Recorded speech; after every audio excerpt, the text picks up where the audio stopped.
ہمیشہ وہ لڑائیوں کی جگہ رہی ہے فلسطین. کبھی یہودیوں نے عیسائیوں کو مارا ہے, کبھی عیسائیوں نے یہودیوں کو مارا ہے, سب نے مار مار کے وہاں کی زمین کو لال کر دیا ہے.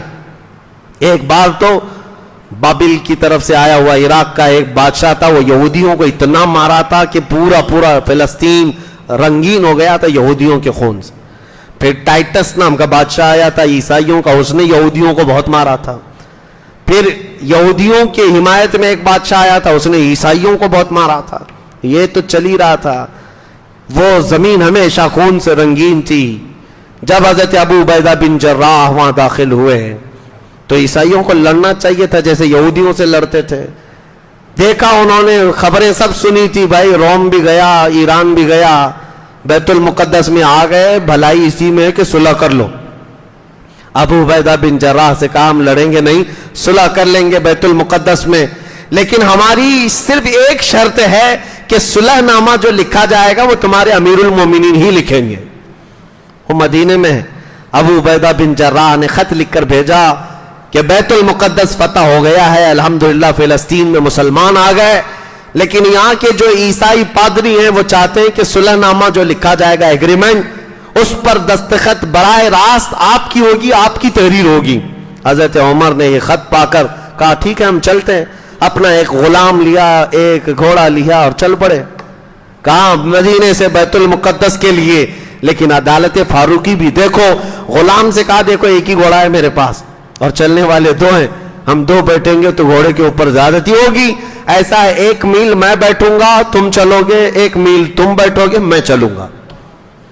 یہ امیر المومنین کا عدل. اور اس کے بعد ایسے ہی پورا راستہ طے کیا. 1 میل خود بیٹھتے تھے, غلام نکیل پکڑ کر رسی پکڑ کر چلتا, پھر 1 میل کے بعد غلام کو بٹھاتے, خود رسی پکڑ کے چلتے تھے. اور یہ راستہ طے ہوا, بیت المقدس جانا ہے. فلسطین کے جتنے عیسائی تھے سب میں یہ بات مشہور تھی. امیر المومنین عمر ابن خطاب, بات تو یہ ہے میرے عزیزو, یہودی اور عیسائی مائیں اپنے بچوں کو تھپکیاں دے کر سلاتی, سو جا عمر آ جائے گا. ہاں خوف بھی ایسا بسا ہوا تھا اور تذکرہ بہت تھا حضرت عمر. اور جب حضرت عمر کے آنے کی خبر مل گئی کہ آ رہے ہیں, پورا علاقہ ٹوٹ پڑا تھا. دیکھنا ہے عمر ابن خطاب کو, دیکھنا ہے امیر المومنین کو, دیکھنا ہے. عیسائی بھی مسلمان بھی جو موجود تھے وہاں پر سب نکل پڑے. اور عجیب اتفاق ہے کہ بیت المقدس کے قریب آنے کے وقت باری غلام کے بیٹھنے کی تھی اور رسی پکڑنے کی باری عمر ابن خطاب کی. اللہ اکبر. وقت کا خلیفہ امیر المومنین عدل سے نہیں ہٹتا. غلام نے کہا حضور جگہ قریب آ گئی, آپ بیٹھیے. کہا نہیں باری تو تیری ہے, میں اس میں نا انصافی نہیں کروں گا. غلام بیٹھا ہوا ہے, رسی پکڑ کر چل رہے ہیں, اور جو عیسائی دیکھے نہیں تھے صاحب آئے, ٹوٹ پڑے اور غلام کو نعرہ لگانے لگے امیر المومنین امیر المومنین. ابو عبیدہ بن جراح نے چیخ کر کہا گھوڑے پر بیٹھا ہوا نہیں, رسی پکڑا ہوا امیر المومنین ہے, رسی پکڑا ہوا ہے. عیسائیوں نے پہلی مرتبہ ایسا خلیفہ دیکھا تھا. رسی پکڑ کر کے آ رہے تھے. آپ سے پوچھا گیا کیا ماجرا ہے, آپ نے بتایا مدینے سے چلتے ہی ہمارا دونوں کا یہ ایگریمنٹ ہو گیا تھا, 1 میل تم بیٹھو گے 1 میل میں بیٹھوں گا. اتفاق ہے کہ آخری میل بیٹھنے کا اس کا آیا اور میرا چلنے کا آیا, اور میں انصاف کے خلاف نہیں جاتا. عیسائی بس اتنے اخلاق پر متاثر تھے کہ بیت المقدس میں لے گئے. بیت المقدس قبلہ اول مسلمانوں کا برسوں سے رہا ہے, وہ مرکز نبیوں کا بھی.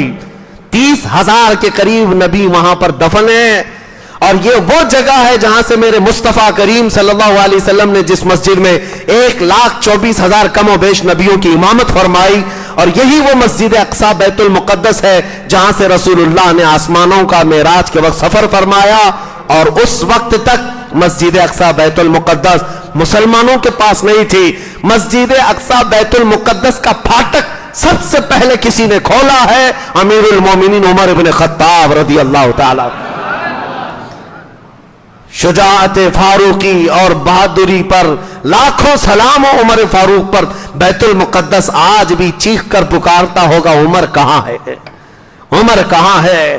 سیدنا عمر ابن خطاب گئے, پہلا خطبہ دیا تھا بیت المقدس میں, اور اس کے بعد ظہر کی اذان دی گئی تھی اور جماعت سے حضرت عمر فاروق نے پہلی نماز پڑھائی. اس کے بعد بیت المقدس مسلمانوں کے ہاتھ میں رہا. بیچ میں کچھ سال ایسے آئے تھے جب عیسائیوں نے دوبارہ اس کو قبضہ کر لیا تھا, پھر صلاح الدین ایوبی نے دوبارہ اس کو حاصل کیا, اس وقت سے لے کر آج تک ہے. لیکن اب نمازیں تو ہماری ہوتی ہیں, خطبے بھی ہمارے ہوتے ہیں, لیکن اسرائیلی یہودیوں کا پورا قبضہ اس پر ہے. سیکورٹی ان کی ہے, ویزا ان کا ہے, انتظامات ان کے ہیں. اللہ کریم پھر سے ہمیں عمر اور صلاح الدین کا جانشین عطا فرمائے جو بیت المقدس کے دروازے تمام مومنین کے لیے آزاد ہو جائے. اتنی بات نہیں, ختم نہیں. عیسائی اس قدر گرویدہ ہو گئے حضرت عمر کے, آپ نے اعلان کیا کہ اب تک جو شخص یہاں آتا رہا ہے, یہودی آتا تو جتنے عیسائی ہوتے قتل کر دیتا, عیسائی بادشاہ کوئی فتح کر لیتا تو جتنے یہودی آباد ہوتے سب کو قتل کرتا. لیکن محمد عربی کا غلام آیا ہے, محمد عربی کا غلام آیا ہے. آج حضرت عمر فاروق نے یہ بھی کہا, لوگ آج مجھ کو امیر المومنین کہتے ہیں, میری حیثیت صرف اتنی ہے میں خطاب کا بیٹا ہوں. بچپن میں مجھ سے 2 بکریاں نہیں سنبھالی جاتی تھی, میرے باپ مجھے مارتے تھے. عمر تجھے بکریاں نہیں سنبھالنی آتی, لائن میں نہیں لگا پاتا. لیکن اے لوگوں, آج وہی عمر مدینے میں بیٹھ کر مصر, عراق, ایران, شام, یمن اور حجاز کے پورے خطے آذربائیجان تک اپنی حکومت چلا رہا ہے. اس لیے نہیں کہ خطاب کا بیٹا عمر ہے, اس لیے کہ رسول اللہ کا غلام عمر ہے. یہی صحابہ کا نعرہ تھا, جب تک بکے نہ تھے تو کوئی پوچھتا نہ تھا, یا رسول اللہ تم نے خرید کر ہمیں انمول کر دیا. سیدنا عمر فاروق کا خطبہ کمپلیٹ ہونے کے بعد آپ نے اعلان یہ کیا, جتنے عیسائی جتنے یہودی رہنا چاہیں امن کے ساتھ رہ سکتے ہیں فلسطین میں, کسی کے ساتھ زور زبردستی نہیں. جو اسلام میں آنا چاہے خوش آمدید, استقبال ہے, سب کا استقبال ہوا. اس کے بعد عیسائیوں نے, آج بھی وہ چرچ موجود ہے بیت المقدس کے قریب جو ان کی سب سے پرانی چرچ, امیر المومنین کو بلایا, کہا آپ آئیے ہماری چرچ میں بھی. چرچ میں آئے, اندر جانے کے بعد دروازہ کھول کر کہا آپ اپنا مصلی بچھائیں اور اپنی نماز ہماری گرجا گھر میں ادا کریں. حضرت عمر نے مصلی اٹھا لیا اور کہا یہاں اندر نہیں, باہر دروازے پر جا کر آپ نے 2 رکعت نماز ادا کی. عیسائیوں کے دلوں میں یہ بات لگنے لگی, کیا ہماری عبادت گاہ میں آپ کی عبادت نہیں ہوتی؟ حضرت عمر نے کہا ہمارے لیے مسئلہ نہیں ہے پرٹیکولر ایک ہی جگہ نماز پڑھنا, پوری روئے زمین اللہ نے ہمارے لیے مسجد بنائی ہے, جہاں زمین پاک ہوگی ہم نماز پڑھیں گے.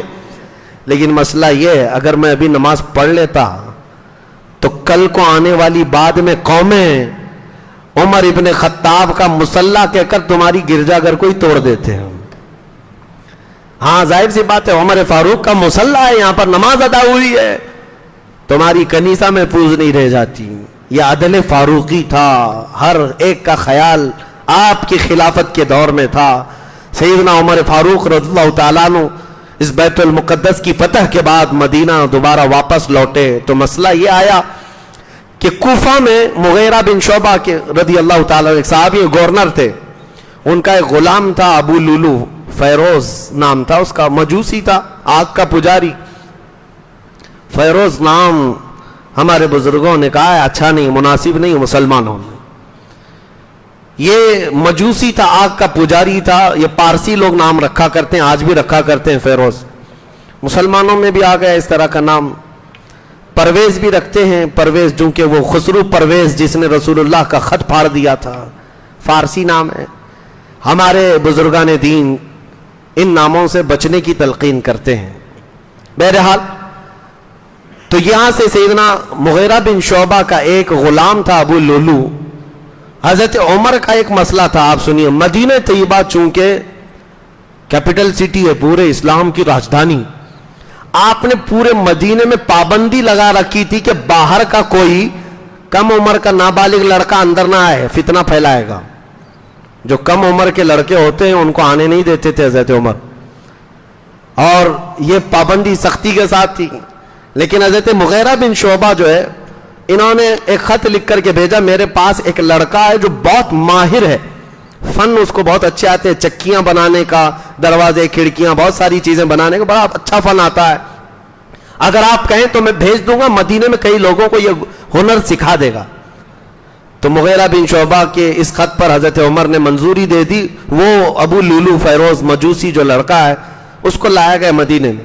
مدینے میں وہ آیا، اس کو ایک غم ستاتا تھا۔ حضرت مغیرہ بن شعبہ نے اس پر 100 درہم کا ٹیکس لگایا تھا، تیرا کام بہت زیادہ ہے، اتنا ٹیکس دینا پڑے گا تجھے۔ وہ یہ شکایت لے کر امیر المومنین کے پاس آیا، کہا مغیرہ بن شعبہ کوفہ میں میرے دکان، میری فیکٹری جو چلتی ہے اس پر 100 درہم کا ٹیکس لگایا ہے۔ حضرت عمر ابن خطاب نے کہا یہ کوئی زیادہ نہیں ہے، تیرے کام کاج کے اعتبار سے برابر ہے، اتنا ٹیکس تو دینا ہی چاہیے تجھے۔ وہ دانت پیستا ہوا دشمنی میں نکلا۔ حضرت عمر نے پھر اس کو ایک دن بلایا اور کہا سنا ہے تو اچھی چکی بناتا ہے، کیا تو بنا سکتا ہے؟ اس فیروز نام کے مجوسی سے پوچھا تو اس نے کہا ہاں، آپ کے لیے میں ایسی چکی بنا دوں گا کہ ہمیشہ یاد کرنے والے یاد کریں گے۔ کہا ٹھیک ہے بناؤ۔ وہ چلا گیا۔ حضرت عمر نے اپنے صاحب سے کہا یہ لڑکا مجھے قتل کی دھمکی دے کر گیا ہے۔ اس کے جملے سے حضرت عمر فاروق نے کہا یہ لڑکا مجھے مارنے کی، قتل کرنے کی دھمکی دے گا، جبکہ کوئی نہیں سمجھاتا اس بات کو، بس اس کو یہ تھا ٹیکس میرے اوپر زیادہ لگائے اور دشمنی تھی مجوسی۔ حضرت عمر فاروق رضی اللہ تعالیٰ عنہ 26 ذی الحجہ ابھی گزرا ہے، محرم سے پہلے 26 ذی الحجہ کی تاریخ تھی۔ فجر کی نماز میں آپ لوگوں کو جگاتے تھے اور آپ مسجد میں نماز پڑھانے کے لیے آئے تھے۔ یہ ابو لولو فیروز مجوسی پہلی صف میں آ کر کھڑا ہوا تھا اور ایک تلوار 2 دھاری دار زہر میں بجھائے ہوئے لا کر کے اپنے دامن میں چھپایا ہوا تھا۔ جیسی حضرت عمر فاروق فجر کی نماز میں رکعت باندھے، اس نے فوراً آپ پر حملہ کیا اور اتنا تیز حملہ کیا کہ آپ کے پیٹھ سے لے کر سینے تک کا زخم آ گیا، اور جتنے مسلمان وہاں تھے بچاؤ میں تقریباً 12 لوگوں کو اس نے یہ ضرب لگائی، جن میں سے 6 بعد میں انتقال کر گئے، شہید ہو گئے۔ لیکن صحابہ کی صفیں لگی ہوئی تھیں، ایسی مضبوط صفیں تھی کہ وہ مسجد سے باہر بھاگ نہیں پایا اور کسی صحابی نے نماز توڑی بھی نہیں۔ حضرت عمر فاروق مصلی سے گر پڑے، عبد الرحمن بن عوف آگے بڑھے، فجر کی 2 رکعت چھوٹی چھوٹی سورتوں کے ساتھ انہوں نے پڑھائی۔ اس کے بعد اس کو پکڑنے کے لیے جیسی آئے وہ خودکشی کر کے خود تلوار مار کر مر گیا۔ یہ ابو لولو فیروز مجوسی تلوار مار کر کے مر گیا، خودکشی کیا۔ حضرت عمر کو اس کے بعد لایا گیا گھر پر اور آپ کو شربت وغیرہ پلایا جاتا تو زخموں کے راستے سے پانی نکل جاتا تھا۔ 3 دن تک آپ باحیات تھے۔ حضرت عمر ابن خطاب رضی اللہ تعالیٰ عنہ، آپ کے پاس لوگوں نے آ کر کے آپ کی بڑی تعریفیں کی، آپ اپنی تعریف سنتے ہی نہیں تھے۔ حضرت عباس آئے اور کہا آپ کا زمانہ ایسا تھا ویسا تھا، پھر آپ نے کہا نہیں میری بات نہ کہو۔ حضرت عمر فاروق رضی اللہ تعالیٰ عنہ اپنی تعریف نہیں۔ اس کے بعد پھر کہا کوئی خلیفہ، کوئی جانشین، آپ کا بیٹا، آپ اپنے بیٹے کو خلیفہ بنائیں۔ حضرت عمر نے تاریخی جملہ کہا میرے بیٹے کو بناؤں جس کو اپنی بیوی کو طلاق دینے کا طریقہ معلوم نہیں۔ ان کے بیٹے نے ایک ساتھ 3 طلاق دے دی تھی اپنی بیوی کو۔ حضرت عمر نے کہا حرام ہے، 3 طلاق دینے کا طریقہ الگ ہے، مہینہ مہینہ چھوڑ کر۔ کہا وہ ایک ساتھ 3 طلاق دینے والا اس کو میں خلیفہ بناؤں؟ جو میرے سے پہلے رسول اللہ صلی اللہ علیہ وسلم نے نہیں کیا وہ میں نہیں کروں گا۔ 6 صحابہ کو بلایا، حضرت عثمان ابن عفان، حضرت علی ابن ابی طالب، حضرت زبیر، حضرت طلحہ، حضرت عبد الرحمن اور حضرت سعد، یہ 6 صحابہ کو بلایا اور کہا تم میں سے آپس میں مشورہ کرنا اور کسی ایک کو منتخب کر کے مسلمانوں کا امیر بنانا۔ 6 لوگوں کی مجلس شورا قائم کی۔